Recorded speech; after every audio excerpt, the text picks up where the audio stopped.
सातारा जिल्ह्यात प्रसिद्ध बगाड यात्रेला सुरुवात।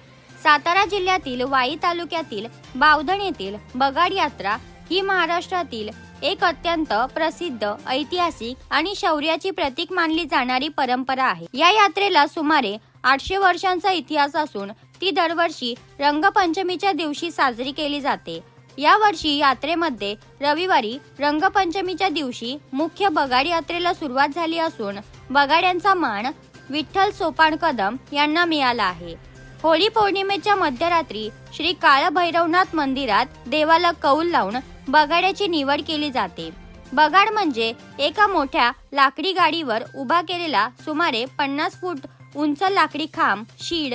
या खांबाच्या टोकाला एका लोखंडी आकड्याद्वारे मानकरी बगाड्या टांगला जातो। या यात्रेचे सर्वात मोठे आकर्षण म्हणजे बगाड ओढण्यासाठी वापरल्या जाणाऱ्या देखण्या आणि धष्टपुष्ट खिलार बैलजोड्या। साधारणपणे 10 ते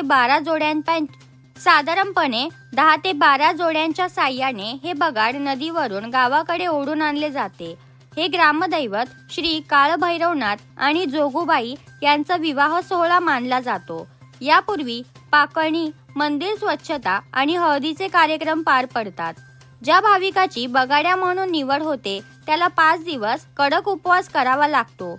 या काळात तो केवळ कडुलिंबाचा पाला खाऊन आणि मंदिरात राहून देवाची सेवा करतो। या यात्रेत गावातील सर्व 12 बलुतेदार आणि जाती धर्माचे लोक एकत्र येतात।